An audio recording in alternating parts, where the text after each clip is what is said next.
Welcome back to Sharks Happen. My name is Hal. I'm your host, going over shark attacks from the 1900s till present, mostly large sharks.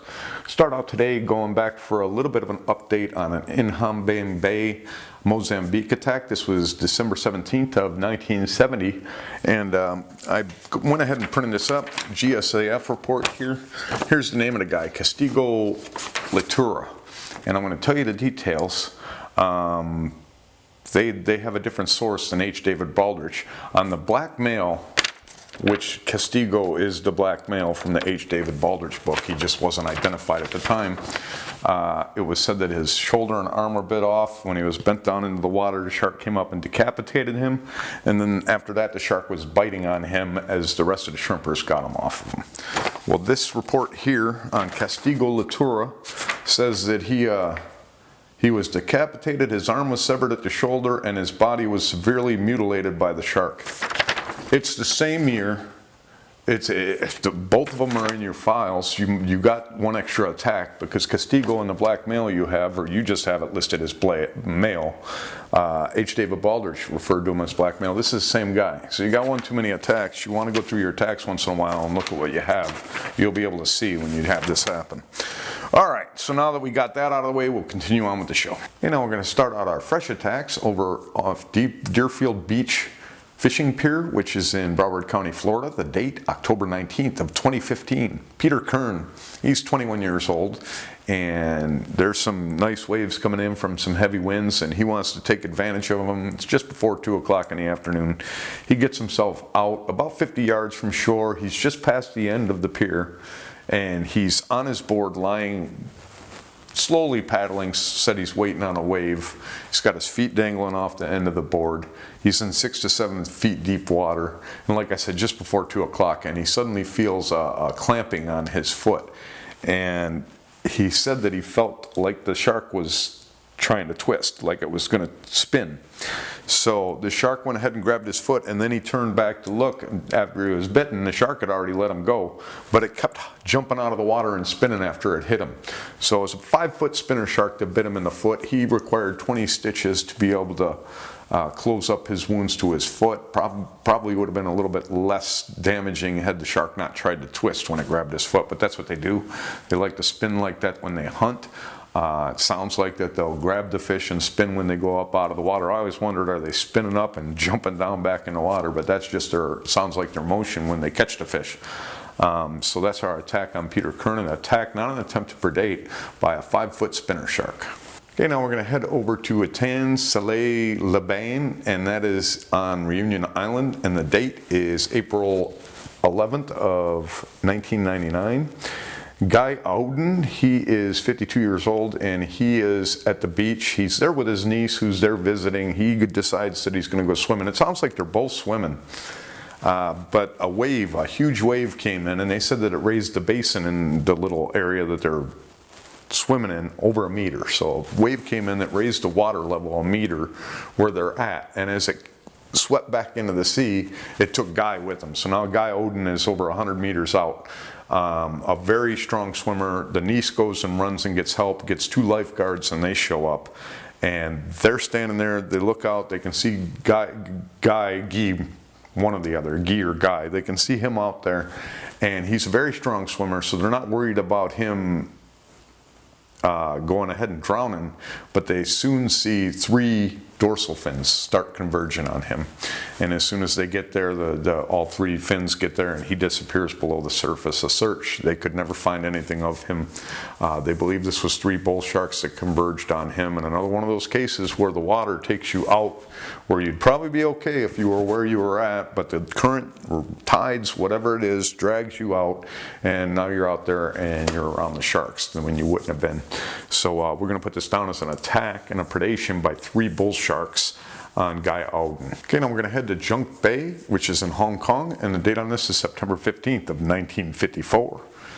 James Cook, he was a seaman on the HMS Comus, and they were ordered, there was a typhoon coming in, so they were ordered into Junk Bay in Hong Kong to ride out the storm. You go into a bay and you avoid the big waves. They do that with smaller storms down in the Keys. You'll see a bunch of sailboats come into my sister's, where I end up staying down there and filming. They'll come into that bay and they'll just wait out storms there that are further north, further south from there, so they don't get hit by all those waves and have a rough night of it.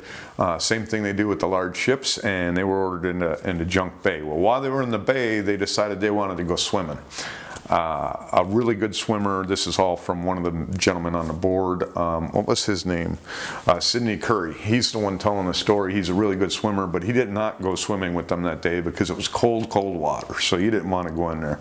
So now James Cook and other seamen go into the water and they're diving in, and James Cook keeps going onto the boat and diving into the water. So him and some others are diving into the water, and James Cook, on one of his dives, he goes in, and it takes him longer to get up to the surface than these other dives, and when he finally gets to the surface, he yells "shark," and blood is everywhere in the water around him. So now everybody else that's in the water, the swimmers, are frantically trying to get out of the water. The medical boat is too far away from them to get there quickly, and nobody's doing anything when finally a gentleman on the boat decides he's going to jump in and save him. So he jumps into the water, swims over, and he's got a hold of him, and finally the medical boat gets there, picks up 2 people now out of the water instead of just 1, but it turned out it was fatal for James Cook. He had lost a huge chunk of flesh from one of his legs, and it proved fatal. They said there was such a cloud of blood in the water that there probably wasn't much blood left in his body. That's an attack and not an attempt to predate. We don't know what kind of shark. Okay, now we're going to head over to Clifton, which is near Cape Town in Western Cape Province, South Africa. The date, November 1st of 1942. Willem Bergh is 18 years old, and he is at the beach with 3 other friends, and the beach is crowded. There's not many people on the water, but the beach is crowded, and he decides he wants to go out for a swim. He gets out there and he starts swimming, and not long after he's swimming, he gets himself 20 to 30 meters, so about 30 to 40 yards from shore. He's in 6 to 7 feet deep water, not deep at all. And it's about 12:30, and a shark approaches him from his left side. So a shark is coming at him and grabs him by the shoulder and lifts him completely up out of the water and slams him back down. He's able to fight his way away from the shark. There's another gentleman that's just a few meters from him seeing this happen, and he's able to free himself from the shark and swim a few, maybe 2 to 3 strokes, the witness said. And the shark grabbed him by the midsection and bit down, and blood splurted up in the air, kind of like in Jaws with the air mattress, but blood splurted from his midsection when he was bit in the torso. And now this shark, which his witnesses said was anywhere from 4.5 to 6 meters, so you're talking somewhere between 14 and 20 foot. This shark has Mr. Bergh, Willem Bergh, in his mouth as it swims parallel to the beach, and then takes him off. Nothing was ever found of Mr. Bergh afterwards. He goes down as an attack and a predation. Just by the size of the shark, I would say it was a great white, and they also say it was a great white shark also. The only thing that we don't know is, was it closer to 4.5 meters, or was it closer to the 6 meters? Was it, 20 feet or 14 feet? But let me tell you, 12 feet is plenty of feet when it comes to a shark. So that's our story of Willem Bergh. We're going to put it down as an attack and a predation by a great white shark. Okay, now we're going to head over to Wright Point, and that is in Fishery Bay, and that's Australia. The date, April 25th of 2014. Chris Blows is 26 years old. He and some friends are out doing some surfing.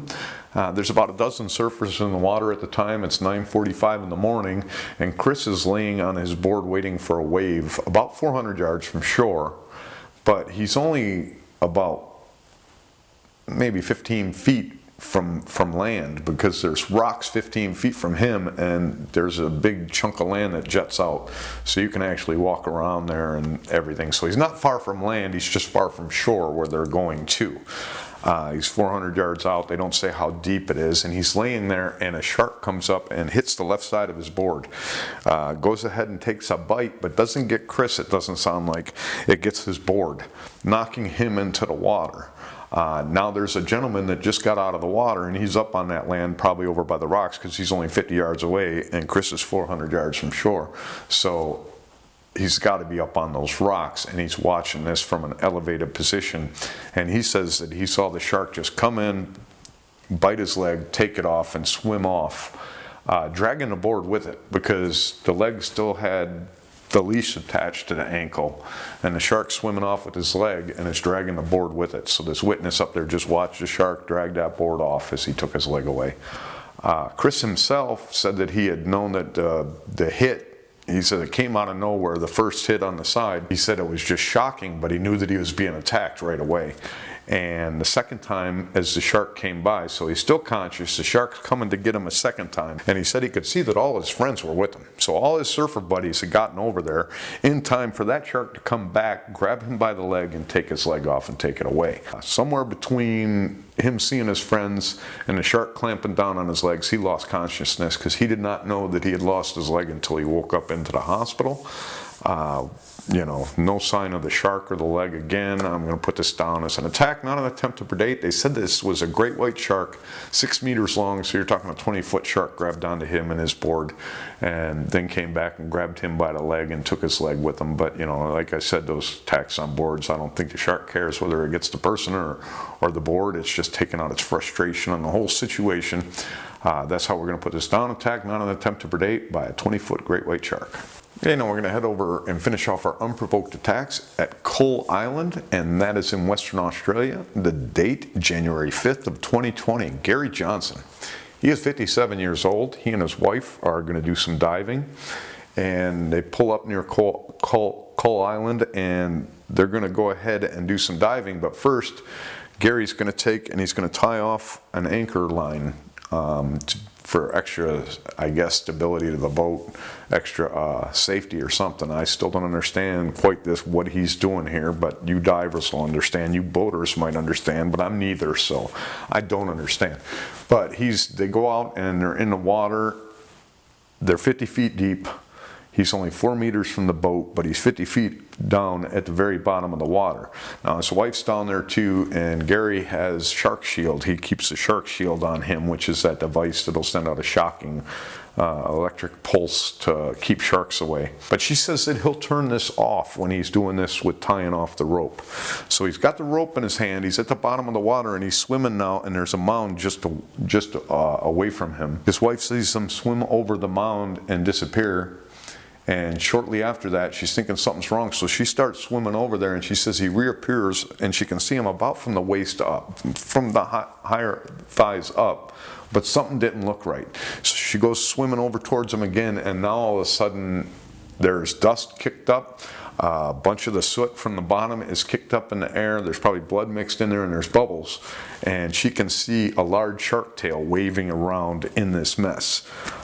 She sits there for about maybe not very long, a couple minutes, and the water clears and she can't see the shark, she can't see her husband. So she did say that he turns off his shark shield when he's doing this tying off of lines because he doesn't want to accidentally get shocked by getting tangled up in the line. So while he has the rope and he's tying it off, he will not have that shark shield on. So it sounds like the shark shield was not on to be able to function when he was attacked. She ended up swimming now back up to the boat on an angle, and she ran right into his body.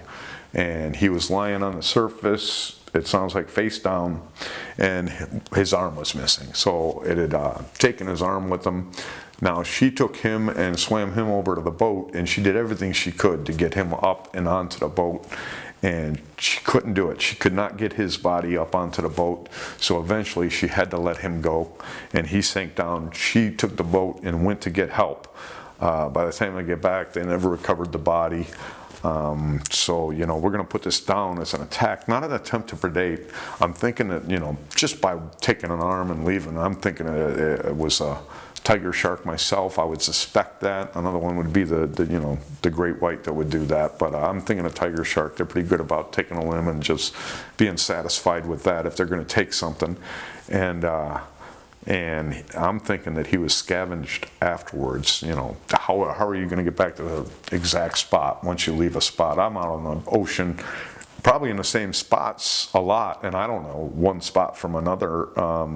I can't tell what the GPS is saying and all those routes that it's showing and everything. So I just am out there as like a dummy just fishing. So that's our attack on Gary Johnson. An attack, not an attempt to predate. We don't know what kind of shark. Okay, now we're going to finish off our show with what were you thinking. Before we get to that, I just want to give an update to my international folks. Everybody in the U.S., you can still order all my stuff, all the Sharks Happen merchandise. You can get that at sharkshappen.com, www.sharkshappen.com, for those of you that still use the W's and the dot. So you can go there and get that. For my international people, I am setting up probably an Etsy store where you'll be able to buy this stuff wherever you're at, and it looks like I'll be able to design the same things that I have here, minus the pens, the shirts and the hats. The hats will be a little bit different, but the shirts will probably be the same of those shirts, and then I'll be able to design multiple colors of different things. It's print on demand, so I don't have to carry this. They don't have to inventory it. They just print it as it comes up, so I'll be able to carry a lot more items for us on this store. I was going through figuring out, first of all, just like I did when I came up with merchandise, you have to learn all this stuff. I had to, when I started the channel, I had to YouTube how to YouTube, I had to YouTube what kind of camera, I had to YouTube everything. And I have to do that with everything that I do. It's still just me taking care of this show. There's nobody else dealing with it. So with the merch, everything, I'm just dealing with it all, but I'm learning as I go. So after a few days, probably 2 or 3 days, I think it was, of watching different print on demand, this company versus that company, how this even all works, your brain starts wanting to break on you. And just as I started to set up the store, after I was confident with where I wanted to set it up and what I wanted to do and which company I wanted to use as far as their quality and how their look as far as against all the other companies, I had it all set, went to go set up my store, and it won't let me name it Sharks Happen. I haven't contacted Etsy about it yet. I'm thinking it's because I went ahead and, searched their site for Sharks Happen, and Shark Happens comes up. So there's a pair of socks or something with Shark Happens, and there's sharks on there. I've seen a t-shirt with Shark Happens, and there's, a shark on the shirt. Well, that's not Sharks Happen. But I was concerned that my trademark didn't come through, because that brought it to my attention that I hadn't heard on my trademark. So the next day, I had to wait. Unfortunately, I find out this at about 6 o'clock at night, so then I can't sleep because I have to talk to them. I'm worried about all this merchandise that I have being useless, because if Sharks Happen is owned by somebody as far as a trademark, I need their permission to even do this. So back when I had started my trademark on the name of the show, it was back in October, and I had received from LegalZoom in October and November 3 notices that I needed to sign this application and get it in, and I'd have my trademark. Well, I let the ball fall. I never read through those enough to see that it was an application that needed to be signed. So that all went to the wayside, so I had to call them back up, and now I got an attorney I'm talking to tomorrow. They're going to handle me. I am trademarking Sharks Happen, and I am trademarking the slogan Attempt to Predate. So both of those are going to be trademark protected, so I'll be able to do those, and that's the only hold up on the store. I don't want to get a store started and then find out that my trademark ain't through, so I'm going to hold off until I talk to my attorney tomorrow, and we'll find out where that's at. And hopefully the fact that I've started the process means it's pending, and I'll be able to go to Etsy and tell them, look, I understand you have other stuff named this, but it's my trademark. I'd like my store. I don't want anybody else to take anything down. I'm not worried about anybody else thinking that Shark Happens means Sharks Happen. I give you more credit than like News would give you, except for Sky News Australia. They're a pretty good outfit. But other than that, I wanted to give you that update. Hopefully soon I'll have some merch for you, and right now we're going to get into what were you thinking. We're going to head over to the Bahamas for this, and what was the date here? This is in 1999. Kevin King, he is out doing some spearfishing with, it sounds like 3 other friends, and he sees a shark. He sees about a 9-foot shark coming around, so he warns all his friends to get out of the water, and they all go to the boat and get out of the water. But Kevin King decides he wants one more grouper. So he dives down and he sees the grouper, he lines up the shot and takes the shot. It sounds like the grouper is really close to him, but so is the shark, because the shark was right next to the grouper that he had shot. So now he pulls the grouper into him, it sounds like, and gets the grouper in his hand, and that's when the shark came up bit him in the arm. Got him in the arm and just keeps shaking him violently until he lets go of that fish, and it sounds like the shark finally let go of him. And then he gets up to the boat and gets himself in. He had severe lacerations to his arm. But I mean, you're telling your buddies to get out of the water because there's a shark, yet you're going to go for that one last group.